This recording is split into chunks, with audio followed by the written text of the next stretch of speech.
warahmatullahi wabarakatuh. Alhamdulillahirabbil alamin wa bihi nasta'in wa ala umuri dunya waddin wassalatu wassalamu ala asrofil anbiya'i wal mursalin wa ala alihi washabihi ajmain amma ba'du. Alhamdulillah, segala puji bagi Allah Subhanahu wa taala yang telah memberikan kita nikmat iman, kesehatan dan kesempatan untuk terus belajar. Salawat serta salam semoga tercurah kepada junjungan kita Nabi besar Muhammad SAW yang telah menjadi teladan terbaik dalam segala aspek kehidupan, termasuk dalam dunia pendidikan. Pada kesempatan ini saya Restu Rahayu dari Pendidikan Agama Islam kelas 2C akan membahas tentang sifat pendidik dalam hadis Nabi. Dalam Islam, seorang pendidik tidak hanya dituntut pintar, tapi juga harus memiliki sikap penyantun dan penuh kesabaran. Hal ini dijelaskan dalam hadis Nabi. Kunu rabbanina ulama'a fuqaha'a ulama'a wa yuqalu lirrabbani alladhi yurabbin nasa bisigharil ilmi qabla kibarihi, yang artinya, jadilah kalian pendidik yang penyantun, ahli fikih dan berilmu. Disebut pendidik Rabbani adalah yang mendidik manusia dengan ilmu sedikit demi sedikit sebelum kepada ilmu yang besar. Hadis ini menekankan bahwa seorang guru harus memiliki dua hal utama, yaitu ilmu dan akhlak. Ilmu tanpa akhlak bisa membuat pendidikan terasa dan tidak menyentuh hati. Sebaliknya, akhlak tanpa ilmu juga tidak cukup untuk membimbing siswa. Makna Rabbani dalam hadis ini adalah pendidik yang mampu membimbing secara bertahap. Artinya, guru harus memahami bahwa setiap siswa memiliki kemampuan yang berbeda. Tidak semua siswa bisa langsung memahami pelajaran dalam satu waktu. Disinilah pentingnya kesabaran dan kelembutan. Makna Rabbani dalam hadis ini adalah pendidik yang mampu membimbing secara bertahap. Artinya, guru harus memahami bahwa setiap siswa memiliki kemampuan yang berbeda. Tidak semua siswa bisa langsung memahami pelajaran dalam satu waktu. Disinilah pentingnya kesabaran dan kelembutan.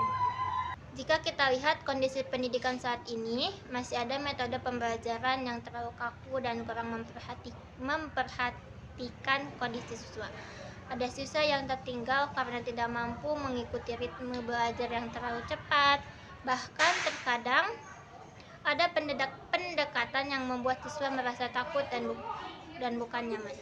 Padahal rasa nyaman adalah kunci dalam belajar. Siswa yang nyaman akan lebih berani bertanya, lebih aktif dan lebih mudah memahami pelajaran.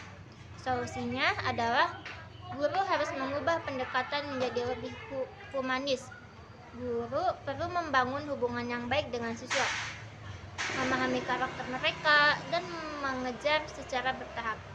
Selain itu, peningkatan kualitas guru juga penting agar tetap relevan dengan perkembangan zaman. Selanjutnya, hadis tentang pendidikan sebagai sarana bimbingan. Rasulullah SAW bersabda, "Man dalla al khairi falahu mislu ajri fa'ilihi."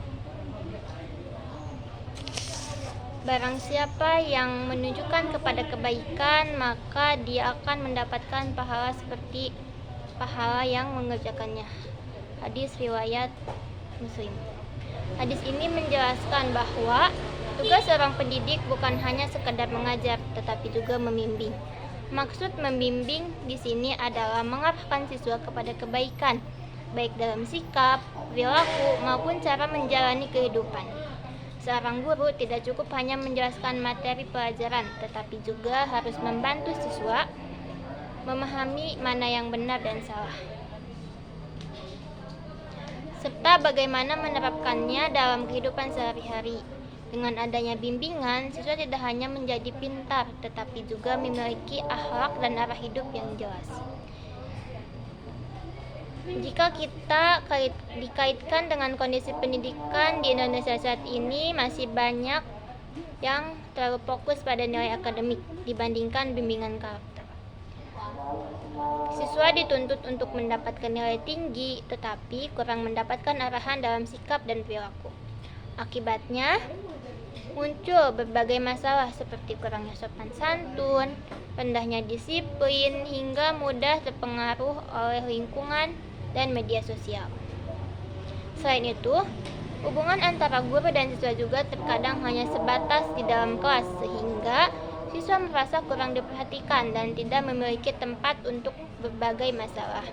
Melihat kondisi tersebut, hadis ini memberikan solusi bahwa pendidikan harus lebih menekankan pada peran bimbingan. Guru harus menjadi pembimbing yang peduli terhadap kondisi siswa, tidak hanya saat belajar, tetapi juga dalam kehidupan mereka. Sekolah juga perlu memperkuat pendidikan karakter dan mengaktifkan peran bimbingan konseling agar siswa memiliki tempat untuk mendapatkan arahan. Orang tua juga harus ikut berperan dengan memberikan perhatian dan komunikasi yang baik di rumah. Dengan adanya bimbingan yang kuat dari guru, orang tua, dan lingkungan, siswa tidak hanya menjadi cerdas secara akademik, tetapi juga memiliki kepribadian yang baik dan mampu menghadapi tantangan zaman hidup dengan benar. Selanjutnya, hadis tentang menghadirkan pendidik yang baik. Rasulullah SAW bersabda, "Manahala walidun waladan min nahri afdalu min adabin hasanin." Yang artinya,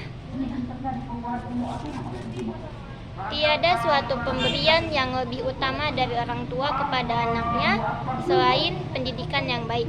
Hadis ini pada dasarnya mengajarkan bahwa hal yang terbaik yang bisa diberikan orang tua kepada anaknya bukanlah harta atau barang, melainkan pendidikan yang baik. Pendidikan di sini tidak hanya dimaknai sebagai sekolah atau mendapatkan nilai tinggi, tapi juga mencakup pembentukan akhlak, sikap, cara berpikir, dan kebiasaan hidup yang benar. Dengan pendidikan yang baik, anak akan memiliki bekal untuk menjalani kehidupan, mampu membedakan mana yang baik dan buruk, serta bisa mengambil keputusan yang tepat dalam hidupnya. Jika dikaitkan dengan kondisi pendidikan di Indonesia saat ini, masih banyak yang lebih menekankan pada aspek akademik dibandingkan pembentukan karakter. Banyak anak yang dituntut untuk mendapatkan nilai tinggi, tapi kurang mendapatkan bimbingan dalam hal sikap dan akhlak. Selain itu, kesibukan orang tua juga sering membuat kurangnya komunikasi dan perhatian kepada anak. Di sisi lain, pengaruh teknologi dan media sosial semakin kuat, sehingga anak lebih banyak belajar dari lingkungan digital yang belum tentu memberikan nilai-nilai yang positif. Akibatnya, tidak sedikit anak yang pintar secara akademik, tetapi kurang dalam hal sopan santun, disiplin, dan tanggung jawab. Melihat kondisi tersebut, hadis ini memberikan solusi bahwa pendidikan harus dimulai dari keluarga dan keterlibatan aktif orang tua. Orang tua tidak cukup hanya menyekolahkan anak, tetapi juga harus mendidik, membimbing, dan menjadi contoh dalam kehidupan sehari-hari. Sekolah juga perlu menyeimbangkan antara pendidikan akademik dan pendidikan karakter, sehingga siswa tidak hanya cerdas secara intelektual, tetapi juga memiliki akhlak yang baik. Selain itu, penggunaan teknologi juga perlu diarahkan agar anak tidak terpengaruh hal-hal negatif. Lingkungan yang baik juga harus diciptakan karena lingkungan sangat berpengaruh terhadap perkembangan anak. Dengan demikian, pendidikan yang baik benar-benar menjadi hadiah terbaik yang bagi anak. Tidak hanya membuat mereka pintar, tetapi juga membentuk mereka menjadi pribadi yang berakhlak, bertanggung jawab, dan memiliki arah hidup yang jelas. Selanjutnya, hadis tentang perilaku adil. Rasulullah SAW bersabda, "Ittaqullaha wa'dilu baina awladikum." Yang artinya, bertakwalah kepada Allah dan berlakulah adillah terhadap anak-anak kalian. Hadis ini mengajarkan bahwa orang tua dan pendidik harus bersikap adil kepada semua anak. Adil artinya tidak pilih kasih, tidak membeda-bedakan, dan memberikan perhatian yang sama kepada setiap anak. Dalam dunia pendidikan, sikap adil sangat penting karena setiap siswa memiliki hak yang sama untuk belajar, berkembang, dan mendapatkan perhatian dari guru. Kalau kita kaitkan dengan kondisi pendidikan di Indonesia saat ini, masih sering ditemukan sikap pilih kasih, baik di rumah maupun di sekolah. Misalnya, siswa yang pintar dan aktif sering lebih diperhatikan, sedangkan siswa yang pendiam atau nilainya rendah kadang kurang diperhatikan.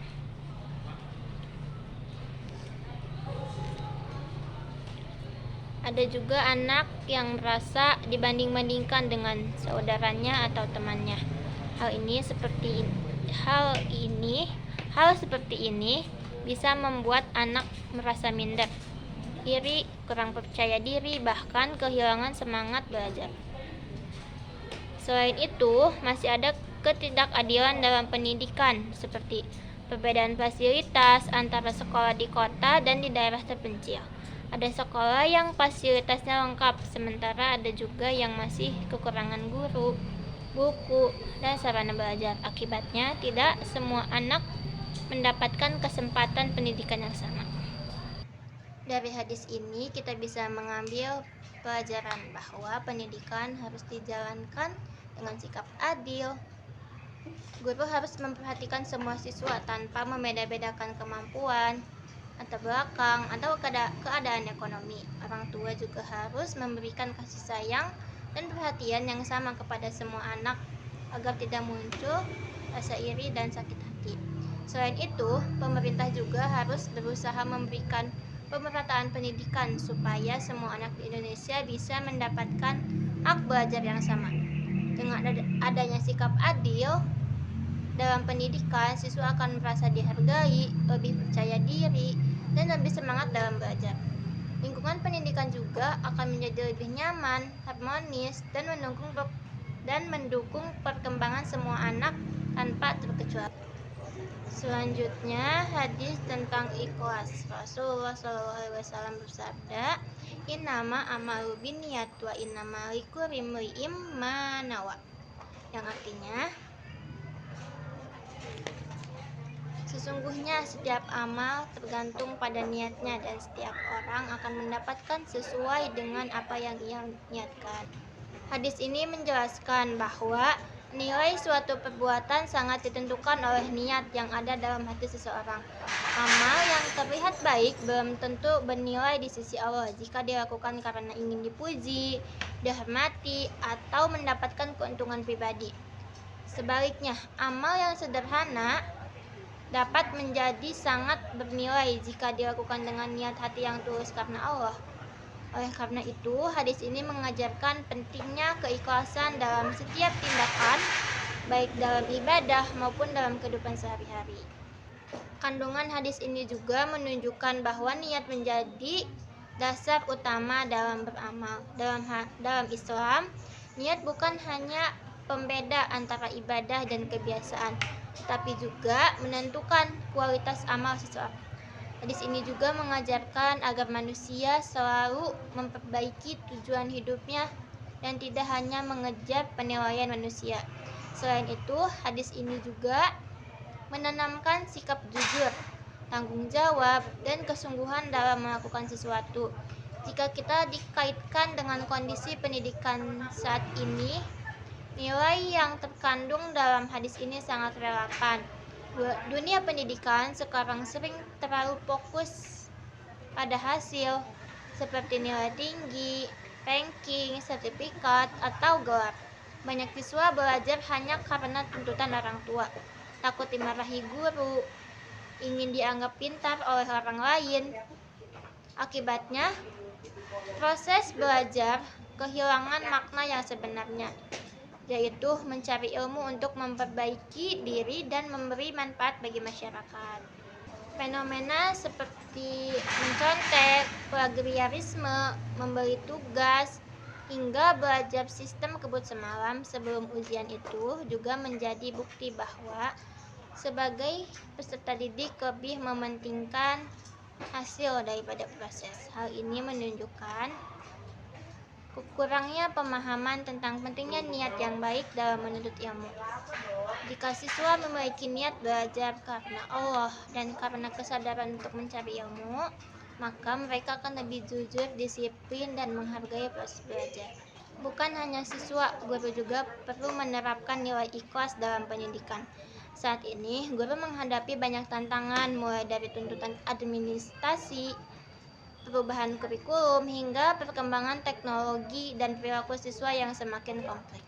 Dalam kondisi seperti ini, guru yang mengajar dengan niat ikhlas akan tetap sabar mendidik dengan sepenuh hati dan tidak hanya berfokus pada penyampaian materi tetapi juga pembentukan karakter siswa. Selain itu, perkembangan media sosial membuat banyak pelajar mudah mencari pengakuan dan pujian dari orang lain.